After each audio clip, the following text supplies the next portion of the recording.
एक समय की बात है। एक नौजवान था जिसका नाम रुद्र था। वह एक गांव के राजा की फौज में भर्ती हुआ। उस समय उस देश के राजा का युद्ध दूसरे देश के राजा के साथ चल रहा था। रुद्र अन्य सिपाहियों के साथ बड़ी बहादुरी से लड़ा और हमेशा सबसे आगे रहा। जब तक युद्ध चलता रहा उसकी जिंदगी ठीक ठाक चलती रही। लेकिन जब दूसरे देश के राजा ने संधि का पत्र भेजा तो दोनों देशों के बीच सुलह हो गई और युद्ध अचानक बंद हो गया। अब राजा को इतनी बड़ी फौज की जरूरत नहीं थी, इसलिए उसने कई सिपाहियों को सेना से निकालने का आदेश दे दिया। मजबूरी में सेनापति को भी बहुत से नौजवानों को सेना से निकालना पड़ा और उन निकाले गए सिपाहियों में रुद्र भी शामिल था। रुद्र के दो बड़े भाई थे। नौकरी से निकाले जाने के बाद उसके पास न तो कोई काम था और न ही खाने का ठिकाना। जब उसे कोई रास्ता नहीं सूझा तो उसने सोचा क्यों न अपने भाइयों के पास चला जाऊं और वहीं कुछ दिन रह लूं। यह सोचकर वह अपने भाइयों के घर की ओर निकल पड़ा। उसके माता पिता पहले ही स्वर्ग सिधार चुके थे। जब रुद्र अपने भाइयों के पास पहुंचा और कुछ समय उनके साथ रहने की इच्छा जताई तो दोनों बड़े भाई इसके लिए तैयार नहीं हुए। उन्होंने कहा,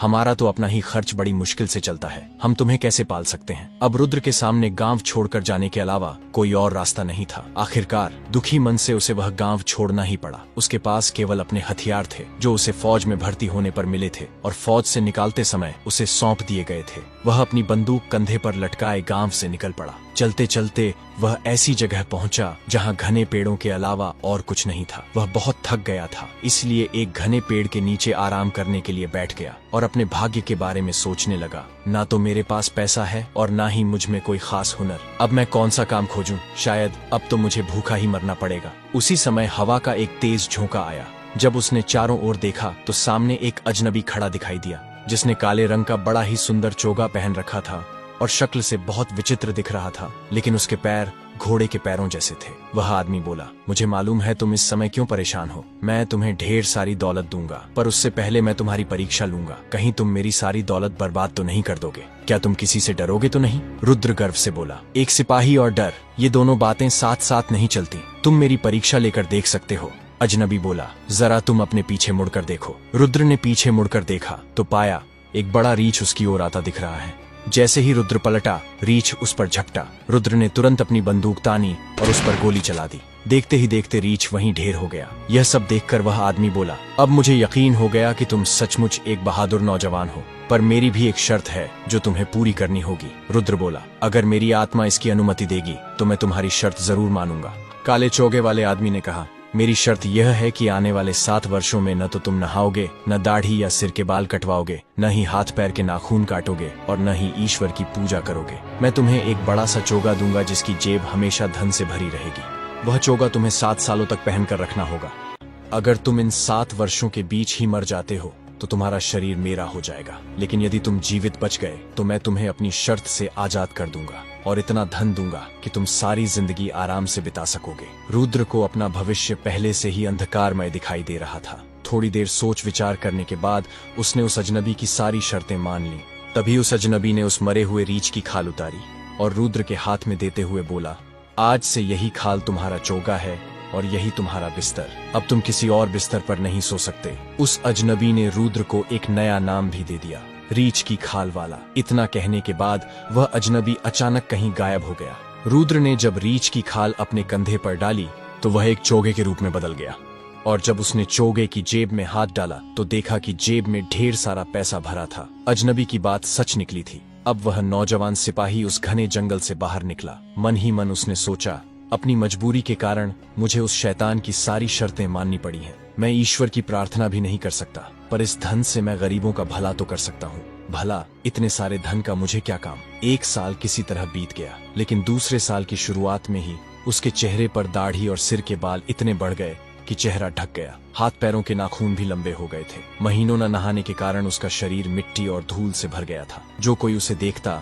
डर के मारे भाग खड़ा होता, लेकिन जब वह अपनी जेब से पैसे निकालकर लोगों को बांटता तो कुछ लोग पैसे लेने उसके पास आ जाते। वह उन सब से विनती करता, मेरे लिए भगवान से प्रार्थना करो कि मैं इन 7 सालों में जीवित रहूं। पैसे लेने वाले लोग उसके लिए प्रार्थना करते।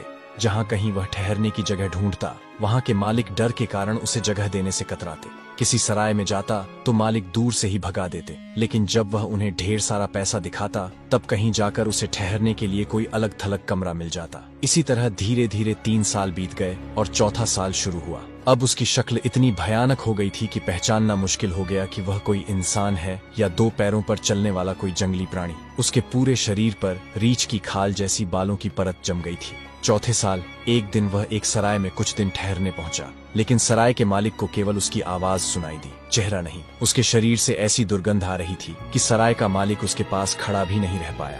उसने रुद्र को अपने सराय में तो क्या, अस्तबल में भी ठहरने की अनुमति नहीं दी, यह कहते हुए कि अगर मैंने तुम्हें अस्तबल में भी रहने की अनुमति दे दी तो कहीं मेरे घोड़े डरकर भाग न जाएं। जब रुद्र ने उसके सामने ढेर सारा पैसा रखा तो सराय के मालिक ने उसे सराय से दूर नौकरों के लिए बने एक कमरे में ठहरने की अनुमति दे दी, लेकिन एक शर्त रखी, जब तक तुम वहां रहोगे तब तक तुम अपने कमरे से बाहर नहीं निकलोगे, नहीं तो तुम्हारे डर से कोई भी यहाँ ठहरने नहीं आएगा। रुद्र ने यह शर्त मान ली। शाम को जब वह अपने कमरे में अकेला बैठा था तो सोच रहा था, क्यों ये 7 साल कभी खत्म ही नहीं होते, मैं इतनी भयंकर जिंदगी और कैसे जी सकता हूँ। तभी उसे अपने बराबर वाले कमरे में से किसी आदमी के जोर जोर से रोने की आवाज आई। रुद्र, जो स्वभाव से बेहद दयालु था, अपने कमरे का दरवाजा खोलकर बाहर निकला। उसने देखा कि बगल वाले कमरे में एक बूढ़ा आदमी फूट फूट कर रो रहा है। रुद्र जब उसके पास पहुंचा तो बूढ़ा उसे देखकर डर गया।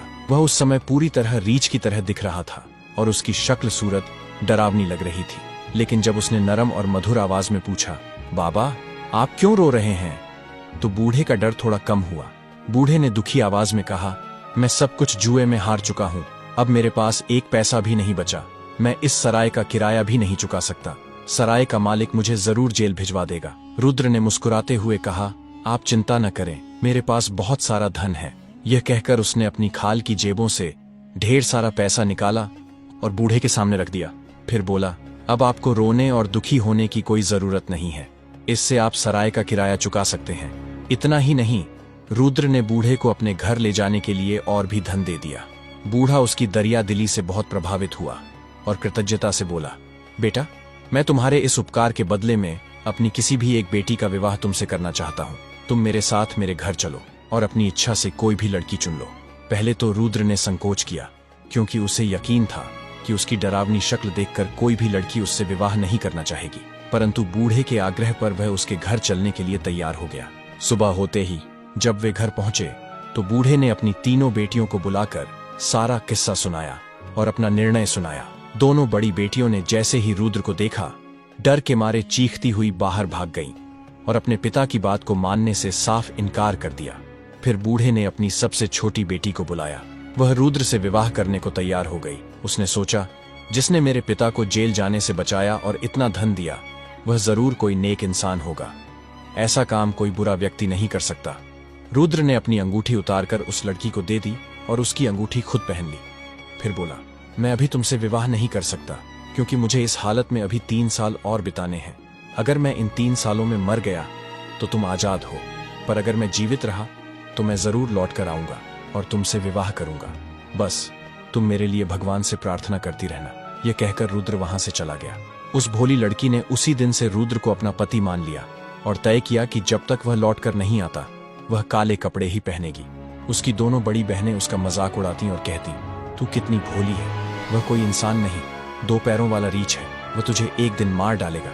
लेकिन छोटी बहन को भगवान पर पूरा भरोसा था। वह शांत रहती और हर रोज भगवान से अपने होने वाले पति की लंबी उम्र की दुआ करती। इधर रुद्र, जो अब भी रीछ की खाल में था, 3 वर्षों तक इधर उधर भटकता रहा और गरीबों में खुले दिल से धन बांटता रहा। धीरे धीरे वह कठिन समय भी समाप्त होने को आया। 7वें वर्ष के अंतिम दिन रुद्र फिर से उसी घने जंगल में पहुंचा जहां उसकी शैतान से पहली मुलाकात हुई थी। वह एक बड़े पेड़ के नीचे बैठ गया और उसी शैतान की प्रतीक्षा करने लगा। अभी रुद्र को बैठे थोड़ी ही देर हुई थी कि एक तेज आंधी चली और वह काले चोगे वाला अजनबी उसके सामने आकर खड़ा हो गया। वह बोला, तू जीत गया, तू मेरी तरफ से आजाद है, अब तू जहां चाहे जा सकता है। इतना कहकर जैसे ही वह शैतान जाने लगा, रुद्र ने कहा, ठहरो, पहले मेरी पुरानी शक्ल तो वापस करो। अजनबी ने तुरंत रीछ की खाल वाला उसका चोगा उतारा। उसने उसे जादू से पहले जैसा कर दिया और फिर नए कपड़े पहनने को दिए। उसने कहा, तेरी जेबें हमेशा पैसों से भरी रहेंगी, क्योंकि इन 7 सालों में तूने दिल खोलकर गरीबों की सहायता की है। यह कहकर वह शैतान जैसे आया था वैसे ही गायब हो गया।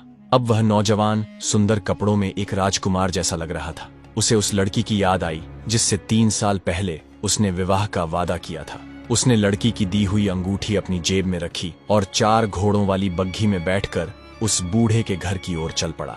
जब वह वहां पहुंचा तो उसे बूढ़े की सबसे बड़ी बेटी मिली, जो उसे देखकर मंत्रमुग्ध हो गई और मन ही मन उससे विवाह का सपना देखने लगी। लेकिन वह उसे वहीं छोड़कर छोटी बेटी को ढूंढने आगे बढ़ गया। थोड़ी दूर जाने पर उसे मंझली बेटी मिली।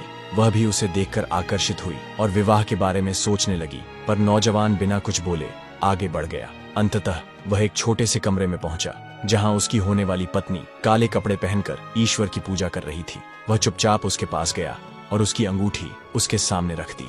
लड़की ने अंगूठी देखकर तुरंत पहचान लिया और लड़की ने भी अपनी उंगली से अंगूठी निकालकर रुद्र के हाथ में रख दी। वह उसके सुंदर रूप और अमीरी को देखकर हैरान रह गई। जब उसने पूछा कि यह सब कैसे हुआ, तो रुद्र ने उसे पूरी कहानी सुना दी। लड़की ने इस सब के लिए भगवान का दिल से धन्यवाद किया। जब वह नौजवान अपनी होने वाली पत्नी का हाथ पकड़कर कमरे से बाहर आया, तो दोनों बड़ी बहनें तैयार होकर उससे मिलने आ रही थीं। पर जब उन्हें पता चला कि यही रीछ की खाल वाला व्यक्ति है जिसे उन्होंने पहले तिरस्कार किया था, तो उन्हें खुद पर बहुत गुस्सा आया। ईर्ष्या और ग्लानि से भरकर बड़ी बहन ने पास के कुएं में कूदकर और मंझली बहन ने एक पेड़ से लटककर आत्महत्या कर ली। अगले दिन दरवाजे पर दस्तक हुई।